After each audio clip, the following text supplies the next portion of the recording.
lots of questions. We'll get back to those in a minute, but we've just mentioned the Breeders' Cup, so we're going to concentrate on the Breeders' Cup for the moment. Let's start with the Breeders' Cup Turf then. Now, this is a fascinating race. A lot of these I don't think are going to run. I don't think Free Eagle will run. Big Blue Kitten might as well not run. But Golden Horn, Flincher and Postponed is interesting. Postponed particularly interesting because no one can get any quotes, seemingly, from anyone about this horse. But I have it on relatively good authority that this horse missed the arc to run in this race, the Breeders' Cup Turf. So he clearly, if you want to have an anti-post each way bet, remember you get paid out 1, 2, 3, come the day, surely hard for the King George winner not at least to be in the first 3, Phil, or on ratings has Postponed got no chance? Well, that's quite a good story behind Postponed. I was a real fan of his last year. As a 3-year-old, I thought he looked a really progressive horse. And when I went to Hong Kong for the big international handicappers conference at the end of the year, I wanted him on 118. I thought I made a very good case for him to be on 118, but I lost the vote. And he was given 116. And to say I was unhappy with that is an understatement. I really felt that he should be 118. So, of course, when he started this season with sort of just OK runs, seconds and thirds and things, my international colleagues were sending me emails saying, what happened to your horse here? You know, Postponed, is he that good? You are petty, aren't you? Oh, you Phil Smith at our conference, 118, who are you? Exactly, we get this all the time. And so I was so happy when he won the King George, and originally I gave him 122. It was a terrible King George, that Phil. Well, the form of the race has not worked out wonderfully well. No. I know he's won his next race, but he didn't perform to that level again. No. And in Paris, after the Arc, when we had our handicappers meeting, looking at the world's leading horses, we actually dropped Postponed a pound, and I'm in favour of that. I think the highest I can get him to this year is 121. But saying that, I still think he's 121 with a P there. You know, I don't think we've seen necessarily the best of Postponed so far. He's had a good break. Who's to say whether the change in yard will be beneficial or not beneficial? We'll wait and see. But he's going to go over there as a fresh horse, which has got to be, I think, a good thing. And Golden Horn has had a very, very long season. Saying that, I think Golden Horn is a Gets better with it. He's a toughie. Nearly better. Golden Horn is a toughie. It's got £9 to find roughly then on official ratings. Postponed. If they run to their best on what they've achieved so far, you know, you'd think that Golden Horn should beat him. But I still go back to believing that Postponed. I've always believed in Postponed, and I still think he is potentially better than 121. So I'd love to see him run a real big race in Keeneland. Flinch is interesting just because obviously he's been a nearly horse in Europe, and he was a nearly horse once again in the Arc.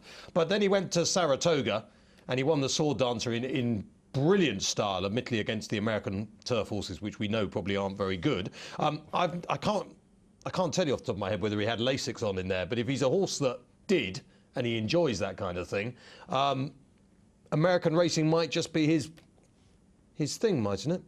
Well, the interesting thing about Flincher is he's sort of a victim of his consistency in terms of his rating.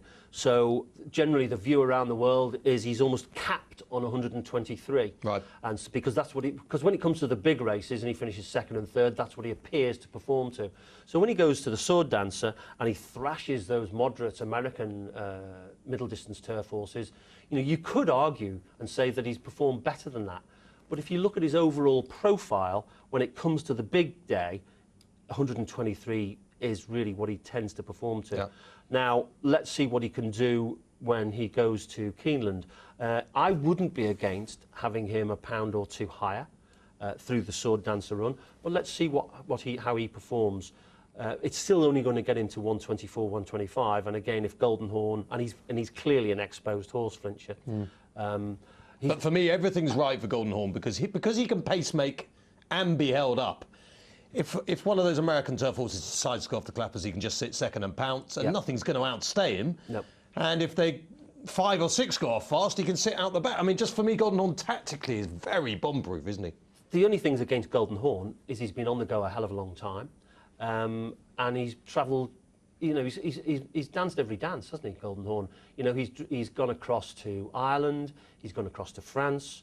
You know, so he's a pretty experienced traveller now. But you know, going across to America is another step into the unknown. and it is going to be November, end of October, November. Just looking at those prices, though, for the Breeders' Cup, not everyone wants to back anti-post odds on. Of course they don't. But on ratings, couldn't you argue that Golden Horn's a massive price at the moment, at 4 to 5? Well, I suppose as a handicapper, we generally don't look at the price of the horses. Start. You know, we look at the It's 4 to ratings. 5. On your ratings, you're technically, what, £7, £6 in hand of Flintshire? Well, £7. just to put a very old 25-year-old punting hat on, because that's about the last time I had a bet on racing, I wouldn't have backed a 4 to 5. That wasn't my game plan. But on your ratings, that is a big price. But you asked me the question, do I think it's a big price? No, I don't, because I wouldn't be interested in backing a horse at 4 to 5. But on your ratings, it would be, because it's got £7 in hand. He's the best horse in the race. Yeah. On all known form, he's the best horse in the race. Okay. What about the Breeders' Cup Classic? It's all about the Pharoah for me. 5 to 2. If he comes back to his best, he's surely the one to beat. Beholder in there at 3s. Tonalist at 8s. These are really tough horses. Beholder is a really, really good horse. We're going to have a look at the Haskell once again, Phil, with you here, the Breeders' Cup Classic. It's funny. It's really hard until you go to a Breeders' Cup, if you're very lucky enough to do so, which luckily both of us have, Phil. It's only when you go there that you realise that the whole meeting is about the Classic and what this race means to everyone. It's hard at home to get as excited about the Classic, because, of course, it's full of these dirt horses that not everyone loves. But this is the Pharoah just bossing a field, but he's doing a little bit what Flintshire did on the turf in the Sword Dancer, but it's the style, isn't it? You don't see this every day of the week. No, I mean, he's been really, really impressive, apart from one race so far this year. And his times have generally been pretty impressive as well. You know, what sort of margin do you call that? You know, he's just cantered the last 3 furlongs on his own. You mentioned Beholder. Are we confident yet that she's going to go for this race? Well, she's 15 from 20. They seem to be suggesting that. But on ratings, I mean, obviously it's hard, you'd think, for the fillies or the mares against the colts. But how on ratings is she? Anywhere near Pharoah? Well, we've got Beholder on 121 at the moment.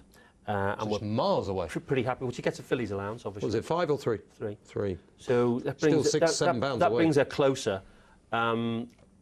But you'd think on ratings, you know, she's significantly the best filly currently in the distaff. So whether they'll make a decision, it'd be a pretty big decision to decide to, you know, give up what looks a penalty kick in the distaff to go for the Classic. But that's when it comes about, is it just about winning, which is a bit like the problem we have with Willie Mullins at the Cheltenham Festival? Is it just about winning, or is it about proving you've got the best horse? Well, the interesting thing is, you think back on, you know, fillies and mares that have run in the Classic. Beholder's on 121. She's no Zenyatta. No.